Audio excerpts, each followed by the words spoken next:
With unemployment still on the rise, people continue to worry about losing their jobs. So what do you do to avoid getting laid off or survive a round of cutbacks? If the pink slip is coming across your desk, is it too late to talk your way out of it?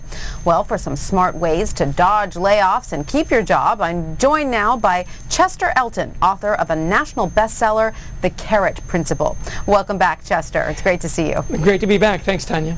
So morale in the workplace has got to be pretty low if we're seeing colleagues, even mentors, getting laid off. And I know you visit a lot of different companies and talk to employees. What's the mood out there these days? Well, never lower. You know, we all have friends that are being laid off, and we're all wondering, you know, when is the next shoe going to drop? So now more than ever, we need to make sure that we're adding value in the workplace. And people tend to think if a pink slip is coming my way, for sure, there's really nothing I can do about it. But you say that before it happens, there are certain things that you can do to perhaps delay or even avoid getting the boot.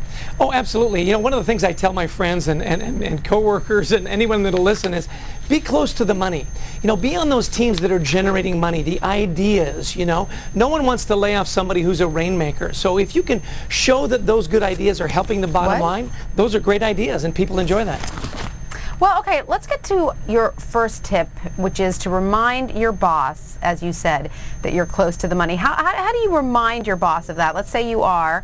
How do you subtly send those hints? Well, you know, there's always this, you know, how are we doing, what are we doing, you know, what's impacting the bottom line. But setting clear and concise goals is a great way to do that. Good managers set goals and you know what success looks like.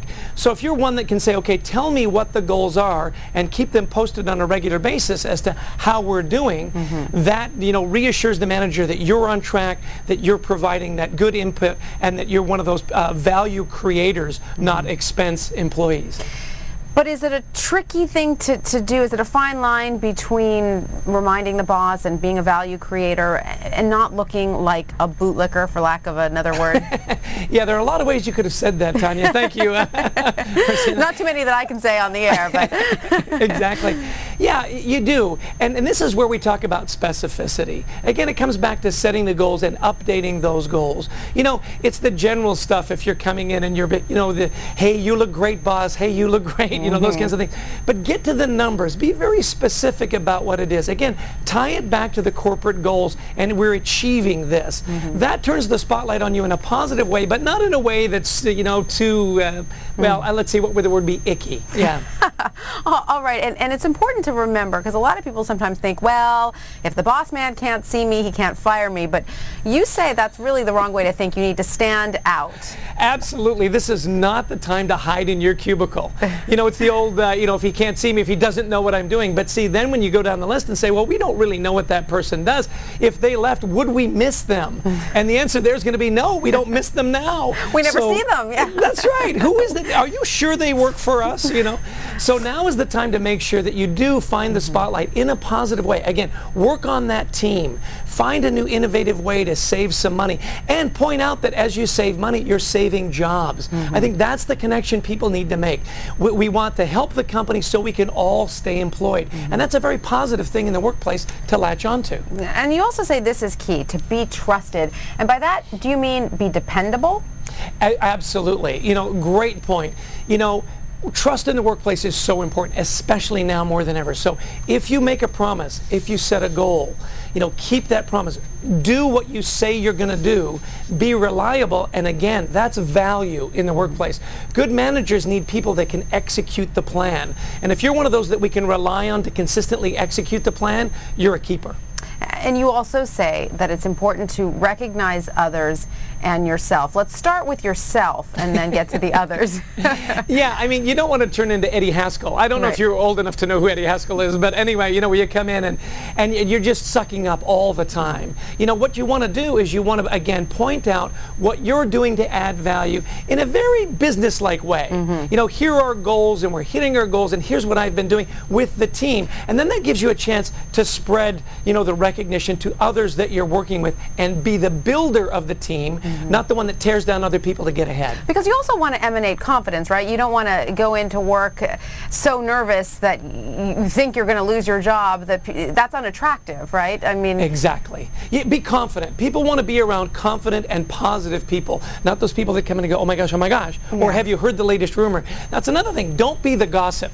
Don't be the, where everybody wants to know to find out what's going on, or the one that's got a friend in HR that finds out what everybody's earning. You know what I mean? Be the positive person. Say, hey, we won this deal, or hey, did you hear about this? Hey, if we do this, it'll make the company better. Be the positive one that sees the glass half full, not half empty. So even if you're scared, don't let it show.